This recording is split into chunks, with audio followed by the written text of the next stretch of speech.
Dis Cédric, tu trouves pas qu'on vit dans une région dans laquelle il y a plein d'entrepreneurs? Et moi je trouve que les structures qui les accompagnent dès le début, elles se multiplient et ça c'est très chouette. Ouais, c'est top. C'est précaire de prendre soin d'un entrepreneur au démarrage de son projet. Et on a notamment rencontré Chris Delpierre qui a créé il y a 4 ans le Hack à Sens. Et chaque année, ils accompagnent une dizaine de porteurs de projets de manière entièrement bénévole. Hack à Sens, c'est le premier hackathon du sens. C'est un marathon créatif en 24 heures pour booster le sens de projets au service du bien commun. Donc on a organisé la 4e édition déjà en 2021. Ça se passe au centre spirituel du Haumont. Et le but, voilà, c'est de coacher des porteurs de projets, de faire venir une communauté de contributeurs de sens pour accompagner ces porteurs dans la conduite du sens de leur projet. Alors, il y a 3 dimensions du sens sur lesquelles on travaille, à la fois la direction, la mission du projet, à la fois la symbolique, hein, les images autour qui font sens par rapport au projet, et puis la saveur, c'est-à-dire l'expérience client et utilisateur.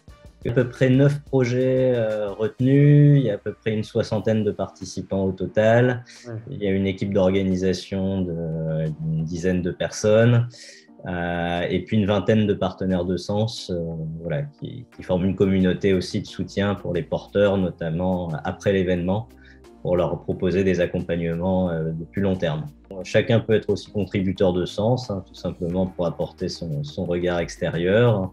Ça se passe dans la bienveillance. Voilà, c'est vrai qu'on fait beaucoup de rencontres finalement aussi au Hack à Sens.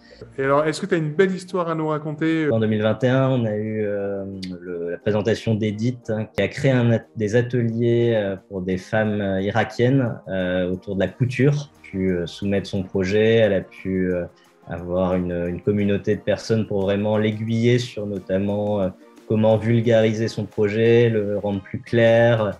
Et puis elle nous a fait une super prestation très incarnée lors du jury. Elle a pu obtenir aussi des prix.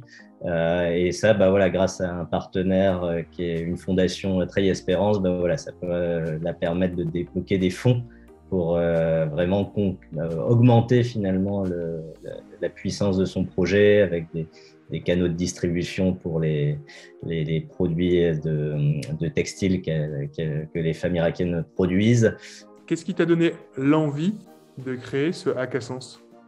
On m'a appelé pour l'organiser parce que je suis dans le domaine de l'innovation et donc les hackathons, je connaissais un petit peu.